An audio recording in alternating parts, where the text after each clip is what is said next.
Over 3 centuries ago, Africa was the hotspot of a big business.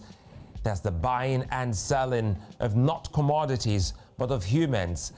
And today, we're still looking at that. Whether a man or a woman willingly gives himself or herself out to slavery in today's world, it still doesn't make it legal. Human trafficking is our focus on VSA. Welcome, I'm Sulaiman.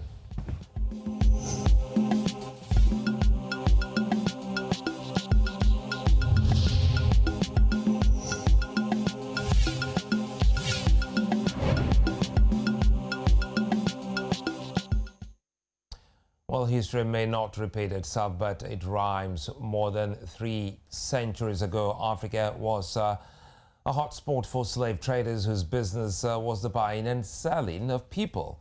And with industrialization and modernism now in full swing in most countries of the world, the new age has come with people who show a stronger penchant for enslaving others in different forms. So human trafficking is a big dark web of power players and daredevils like have actually gone on the ground right there. So between the 15th and 18th centuries, slavery reigned supreme, and it was a common form of business in the world. Between those periods, there were 13 million slaves in the world, more than 300 years since most countries of the world abolished it. It has returned, repackaged, remodeled, and ripping families and individuals apart. Today, there are more than 40 million people in the world in one form of slavery or the other, and 3 times the number of people enslaved hundreds of years ago. For now, Africa holds 9.2 million of these slaves, yet that's even conservative figure. There may be far more unreported, like that which happens close to us in our homes and in our communities. In countries like the Central African Republic, DR Congo, Nigeria, South Sudan, conflicts and insecurity have led many people into slavery. Joining me today on VSA, Jibola Abayomi, his president, journalist, International Forum for Migration, and pretty much later, Kabir Adamu, a security expert, will also be joining me. Oh, good to know that Kabir Adamu is right there. Well, Kabir, good to know that you're there.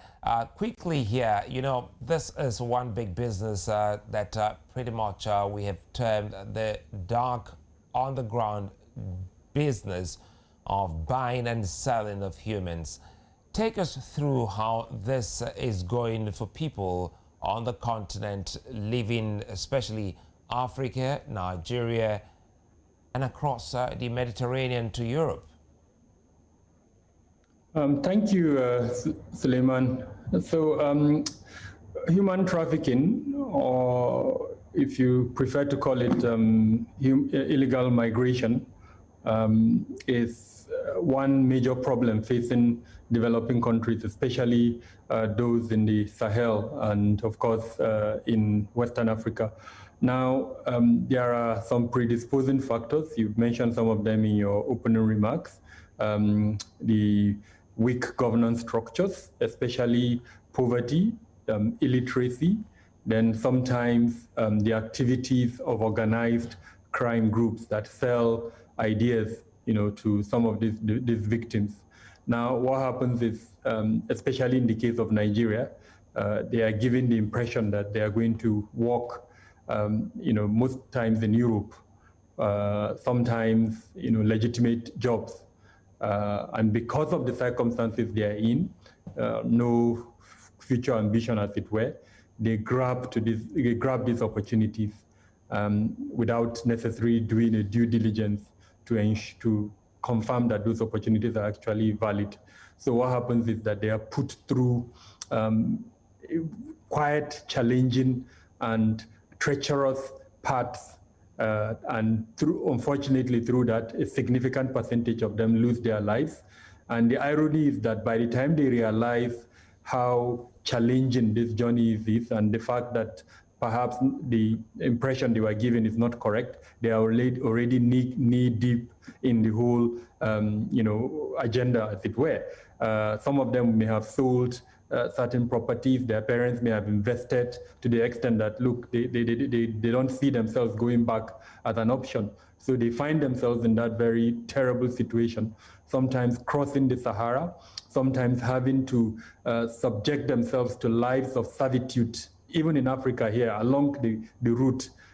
So when you move, in fact, in the whole of the West Coast up to Libya, you see a significant percentage of this would be migrants or trafficked persons who are subjecting themselves to different forms of servitude, sometimes prostitution, sometimes forced labor, or like in the case of Libya, where they're not able to collect even their salary because of the economic policy of the country at that point in time. So they stay under that servitude, hoping for opportunities or waiting for these organized trafficking gangs who tell them that they will cross them across the sea into Europe. And so once the opportunity comes, then that's when another treacherous journey starts again. The movement from Africa to Europe is usually through ships or boats sometimes that unfortunately are meant to carry just 20 persons, and they end up carrying hundreds of persons, and before you know it, they get to sink, or other treacherous things happen to them in the sea.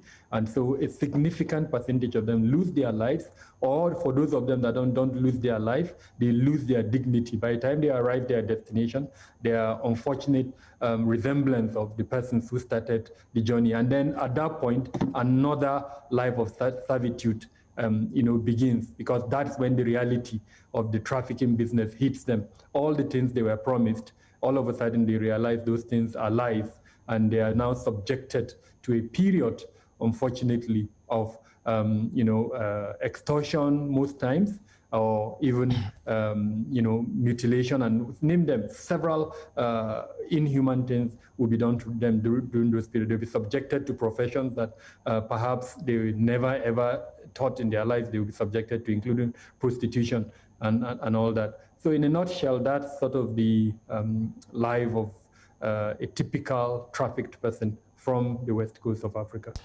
Well, I think quite an elaborate one you've just thrown open. Let me bring in Ajibola Abayomi here.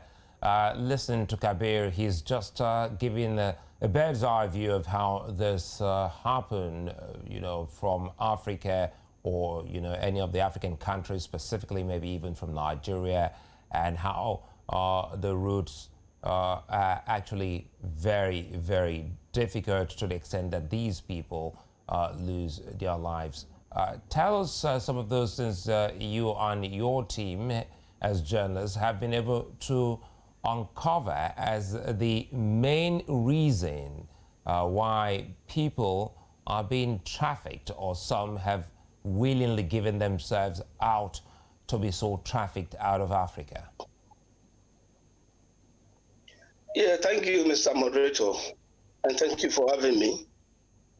I think the last speaker before me has actually said a lot of things about human trafficking. But however, we must understand clearly that human trafficking route goes beyond trafficking through the irregular routes. When I'm talking about the irregular routes now, we are talking about deserts and those that goes through the Mediterranean Sea. For instance, the human trafficking nature now has become systematic. If you recollect, some few days ago, about 802 Nigerians were repatriated from Saudi Arabia. What people don't understand these days is that people that are being trafficked don't even know that they are being trafficked. Like, some of them were promised jobs. Some will tell them that they are going to Saudi Arabia to go and teach English language. Imagine a graduate of English language in Nigeria being fooled that is going to teach English language in an Arabic country. And at the end of the day, what they find out that they made them to do is like go through all these odd jobs.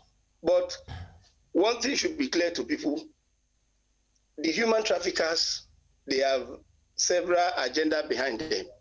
they are trafficking people majorly because they want to use them for forced labor.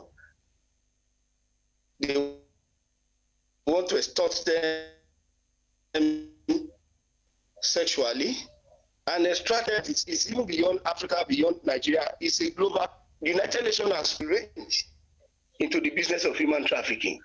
As I speak with you, the United Nations says it's a business that is worth over 150 billion naira, $150 billion, sorry. And it's the second largest criminality in the world. So human trafficking, a lot of people are involved, government officials are involved, a lot of high-placed people are involved, religious leaders are involved. Let me give you an instance. For instance, many Africans that were taken to Middle East don't know that there's a system called kafala system. The kafala system allow the Arabs to take in slaves, particularly from Africa, and work for them. And what people do in between is that you have some agents in Nigeria who have set up an employment agency, deceiving people that all is well the moment they leave the shores of Nigeria to all these Arab borders, they pick money there. But all of these things are lies. The pastors in the churches are involved because some of them too collect kickbacks from all these agents. And at the end of the day, why this thing is even becoming endemic in Nigeria is that, according to the National Agency for Prohibition of Human Trafficking in Nigeria, NAPTI, about 1 million Nigerians is being trafficked yearly.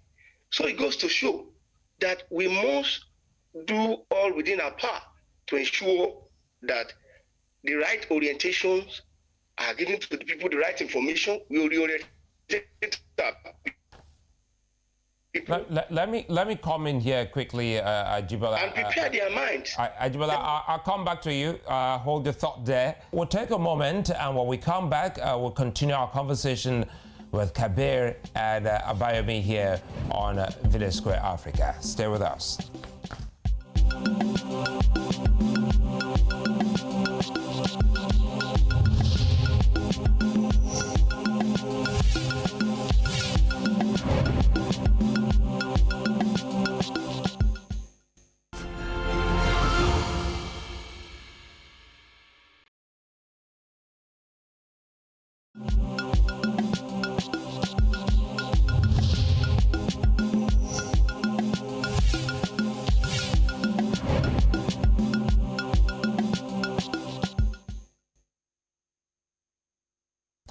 Well, we'll continue our conversation on migration and trafficking of people from the African continent to other parts of the world. You know, throughout the world, 24.9 million people are in forced labor, with the majority in Africa. There are about 15.4 million people in forced marriages, and Africa holds a significant percentage. Forced early marriage is rampant on the continent, with families usually giving their daughters out in exchange for money and, in extreme situations, for food. Now, 1 in every 4 slaves in the world is a child. There are trafficked across borders to work in homes as maids or in factories or mines as laborers.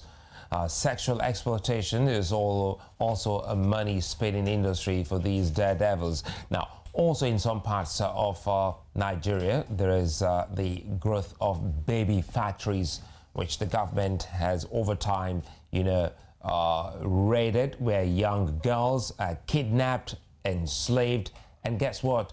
Impregnated. They give birth and their child is taken from them forever. Now, some of these babies are sold to families who find difficulties in giving birth.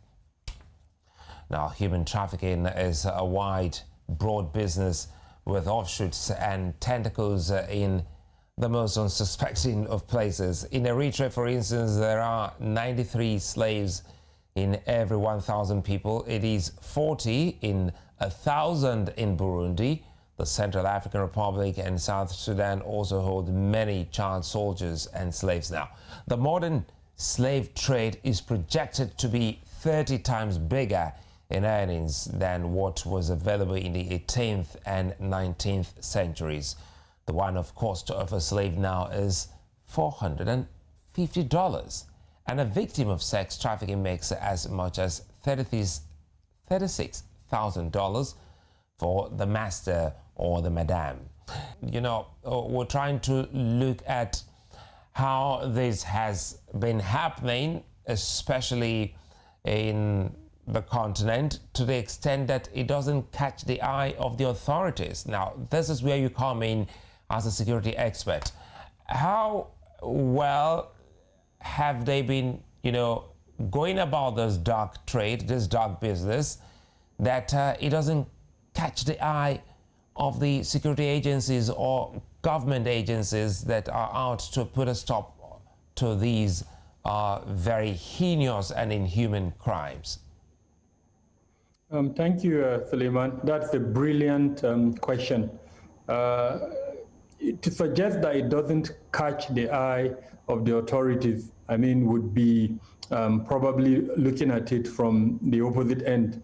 What happens in Africa is that they actually exploit the weaknesses within the state institutions, including the security organizations.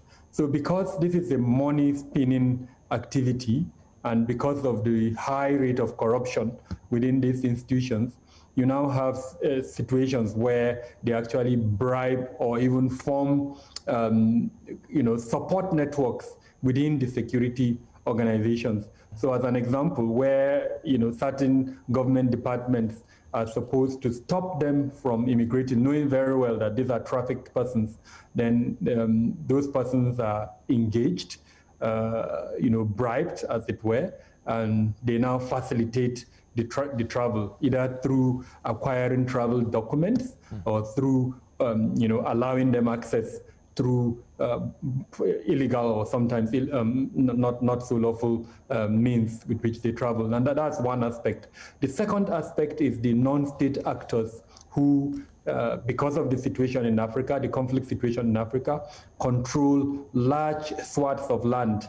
And because of that control, they now control travel routes that are often exploited by these organized, criminal groups that support or engage in trafficking. And so you now have some form of networking and collusion between these non-state actors and the organized criminal groups that are behind the human trafficking networks in Africa. Now, the average person would wonder, why is the government allowing this? Remember that the government is a reflection of the institutions that it supervises. So even where, for instance, the government is aware of the consequence of this, but because the institutions, like I said at the beginning, are corrupt or are weak, depending on how you want to look at it, then unfortunately these things continue almost unabated, and in fact are growing because the funding is now used to exploit these vulnerabilities further. Kabir, because what readily comes to mind is that even though they have so many other unmanned routes, now we're talking about land borders before they even get on the ship, they still go through, borders that are being manned by security operatives, and one wonders how, well, they get a pass and, leave the country. So like I mentioned, they do exploit these weaknesses within the security organizations, including facilitating the collection of travel passes. So if you legitimately want a passport, a national passport, it may be a bit difficult for you. But these organized criminal groups, because they understand the weaknesses within the structure and because they are ready to spend money to exploit these weaknesses, they can easily get these passports faster than someone who actually legitimately want to get that. Likewise, the visas that would allow traveling, you that legitimately wants the visa, it's not likely to get it. But because they are ready to exploit those gaps, those weaknesses, those vulnerabilities within the system, they now exploit them through bribery, through other means, and then get these visas. Like, again, during travel, the kind of checks that you, the legitimate traveler, may be subjected to because they are organized and because they are happy to spend money to support their activities, their victims are not likely to be subjected to those types of checks. So these are all the ramifications of the weaknesses of the state that these organized crime groups are exploiting. It's not uncommon when you are traveling that you see groups of persons that even to you, an untrained eye, you just know that something is suspicious about these categories of persons traveling. Yet you wonder, they go through, at least I know of 4 agencies that are stationed at our airports to stop specifically this type of things, but yet these people go through that. So clearly, it's an act of exploitation. Vulnerabilities are there, and these people have the money to exploit the vulnerabilities. Now, you've said these people have the money to exploit, the vulnerability and also the loopholes. This brings us to what you also mentioned. You use the word organized.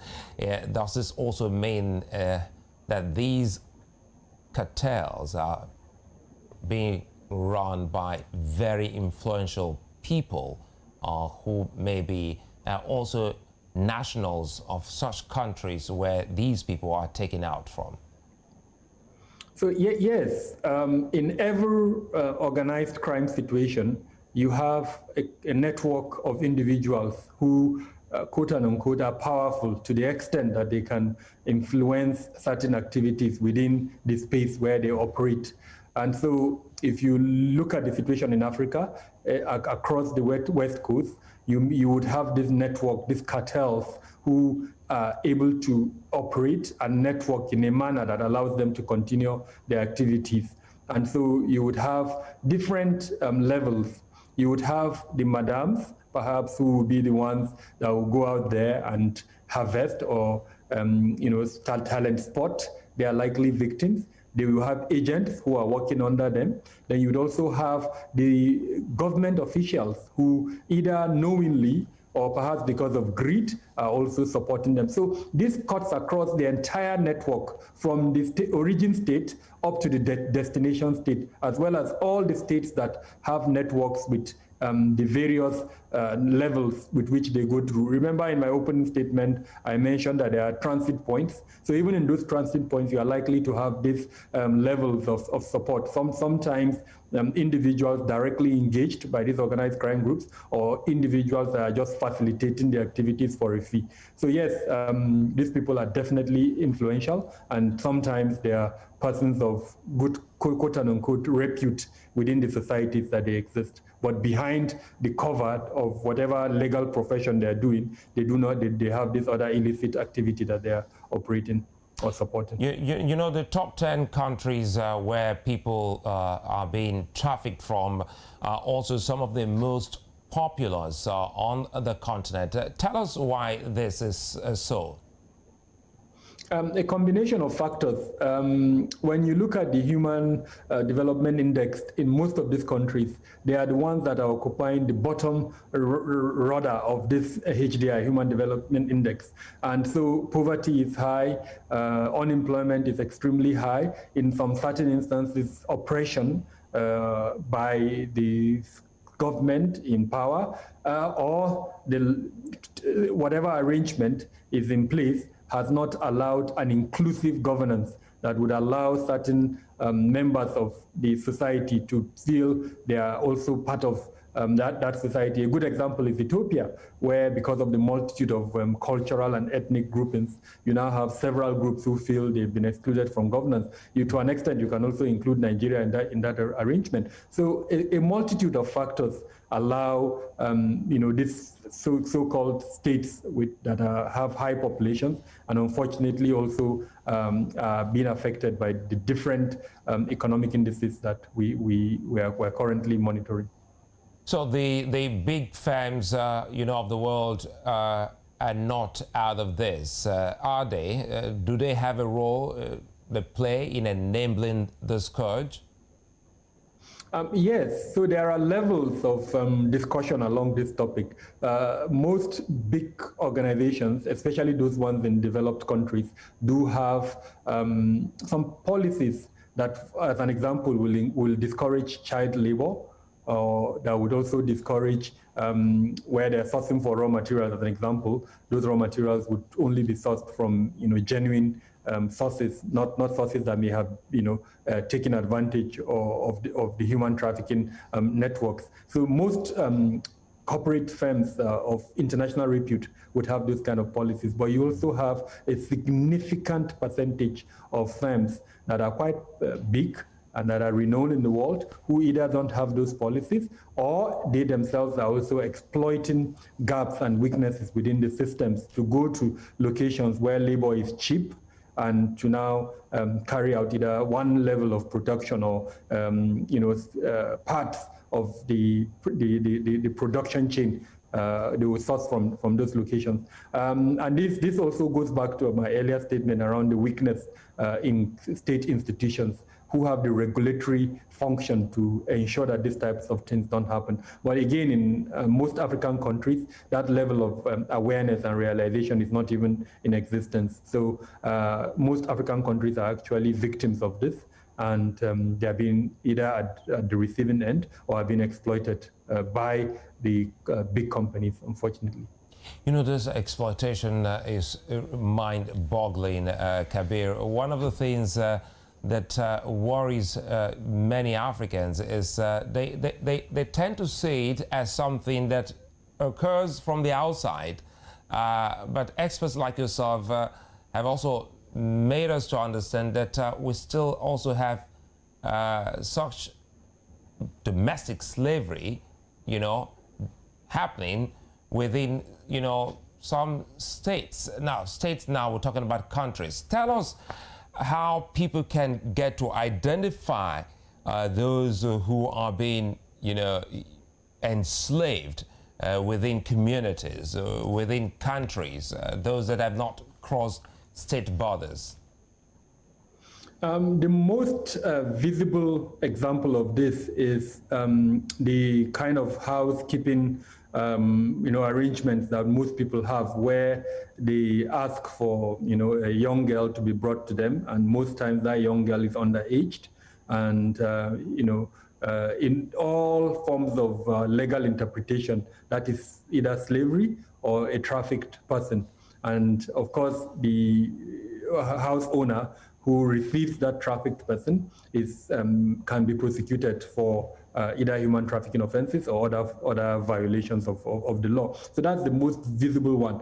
Now, if you move a bit further, you have levels of prostitution, where groups subject certain categories of women most times into prostitution networks for fees and considerations from them. Sometimes, unfortunately, as a result of cultural dispositions, or sometimes as a result of the economic circumstances those ladies have found themselves.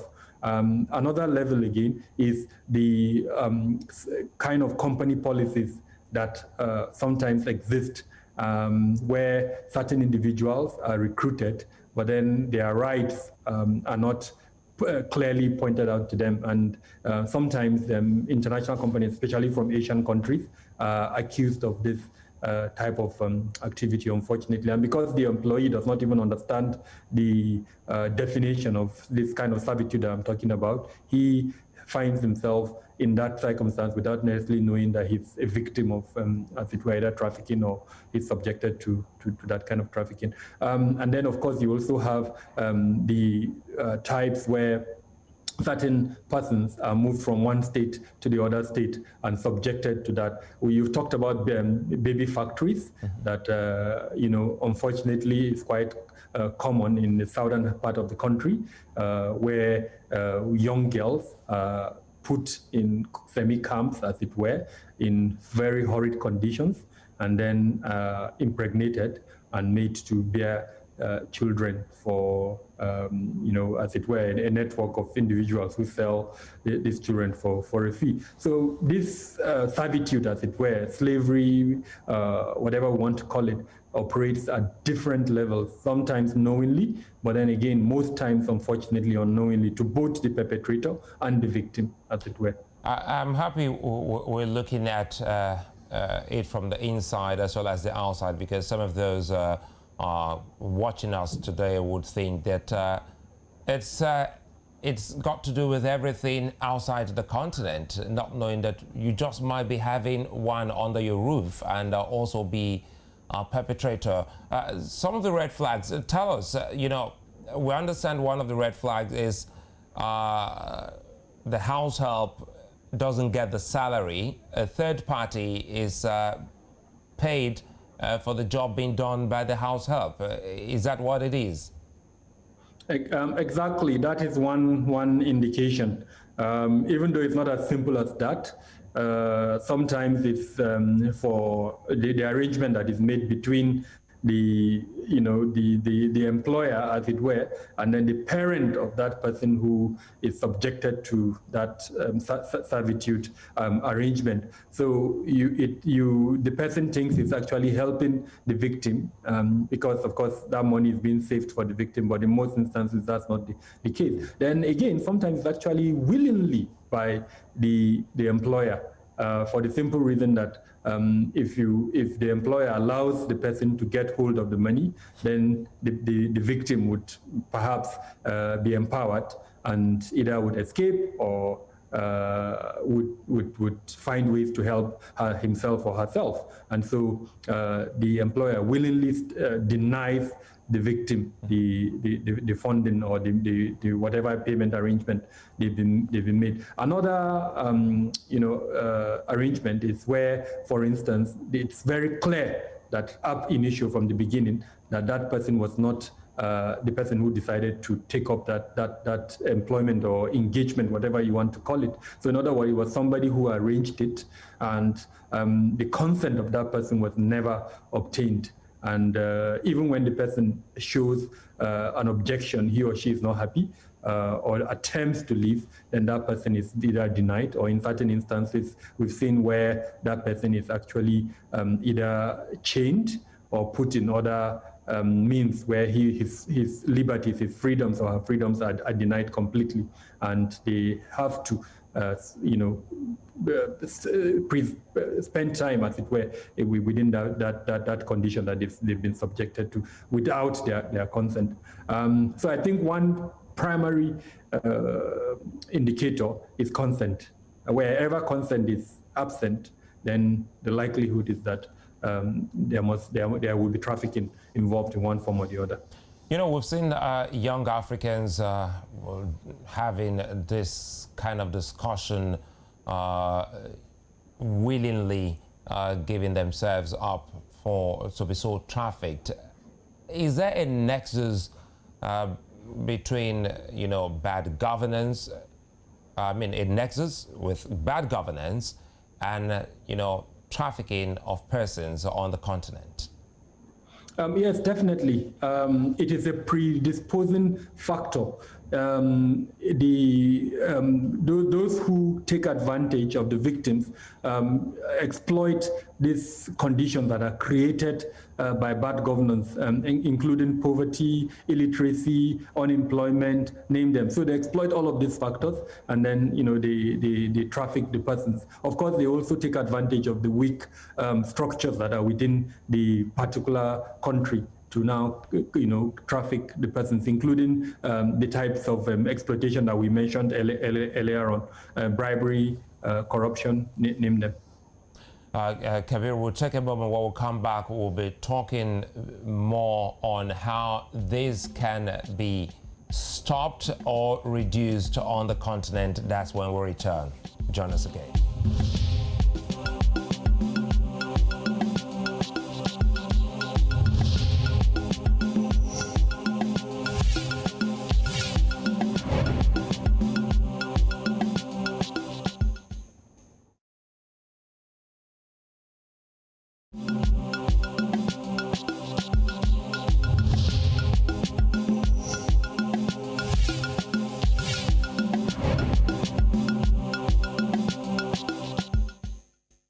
Well, in Niger Republic, there was a practice known as the fifth wife, where a man adds a woman to his 4 wives for slavery and sexual purposes. Now, a victim who escaped battered the Nigerian government and the family that enslaved her in an international court.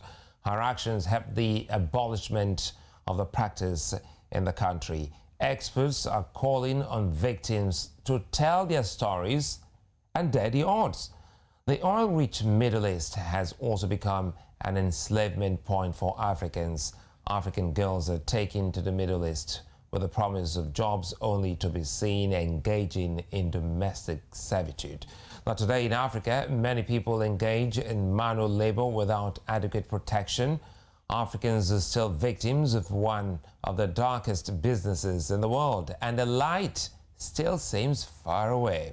And that's why Kabir Adamu is with us today, just as we had yesterday with some great Africans, to see how we can get this out and quickly too. Kabir, what role can, different sectors of our national life across the continent play in this? For instance, we've seen the entertainment industry make an effort about stories of sex, trafficking.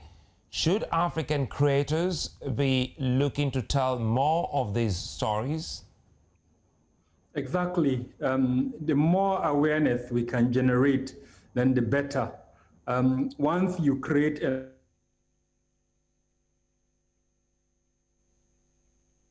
people know what it means to be trafficked, they know the consequences of being trafficked, and they also come to realize that no matter what appears to be the short-term benefits of it, that in the long run, it's not beneficial in any way.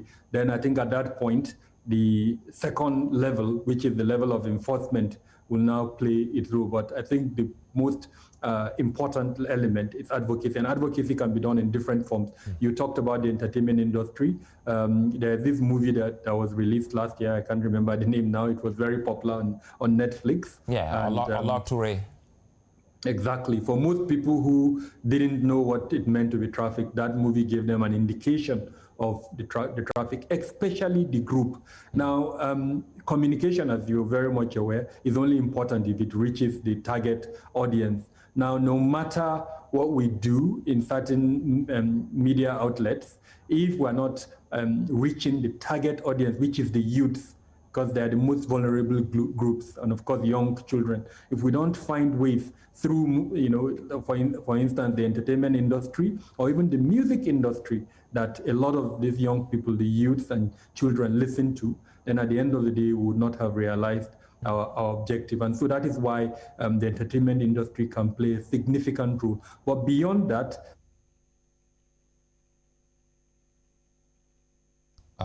society.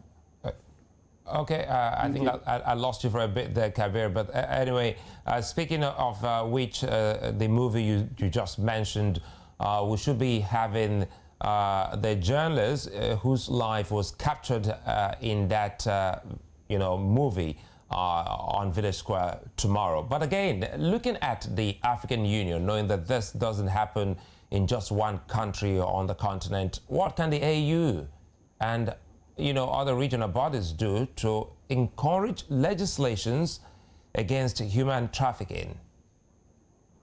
Yes, so that's actually the second level. Legislation is actually important, but you only legislate when you understand the enormity of the challenge. And that's the extent that I'm very, very happy with the way the Nigerian government is going about it.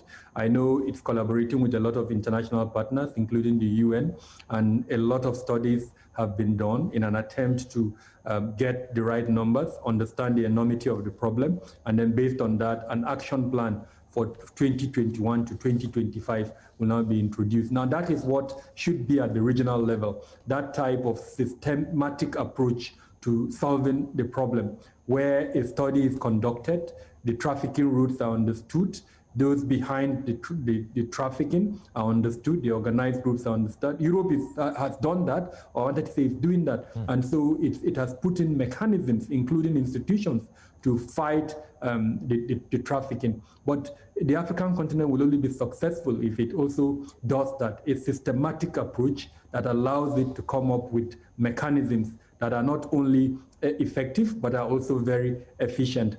And so it needs discussions at that multilateral level. It needs the support of all the regional arrangements, in West Africa, in Central Africa, in Southern Africa, and name them. Because the reality is that these organized groups exploit the vulnerabilities that exist across all of these regions. And so if one country is doing well and the other countries are not doing that well, then unfortunately the effort of that country will be brought to nothing. So it's absolutely important that the multilateral platforms and agencies and bodies like AU, ensure a united front and action against human trafficking.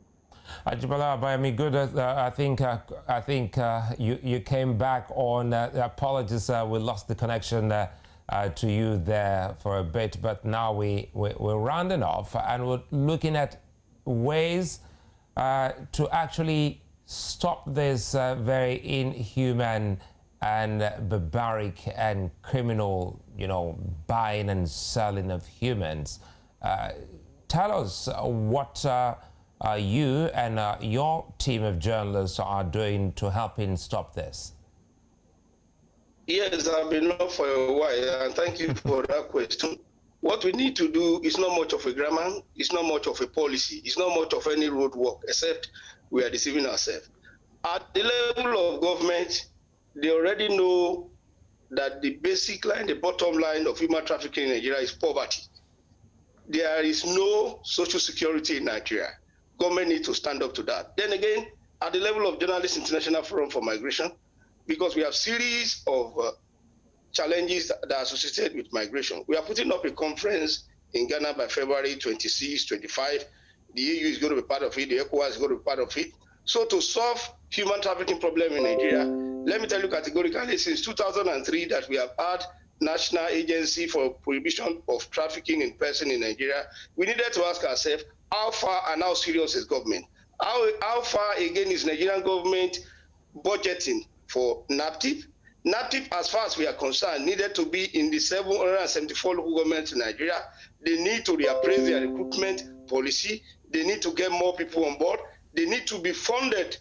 But the federal government of Nigeria today will tell you they are doing all they can. The truth of the matter is that we are not doing much as we should be doing. It's not about studying of one roadmap or whatever. They have been studying all sorts of roadmaps since 2003. Where has it led us to? Now somebody is talking about Vision 2025 or 20 whatever. It's not going to work.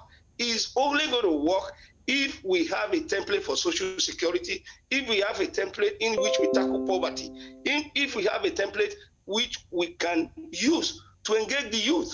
The youth must be engaged. Those who are trafficking are capitalizing on the state of mind of those who are being trafficked. And what are they looking for is to make them and get their resources.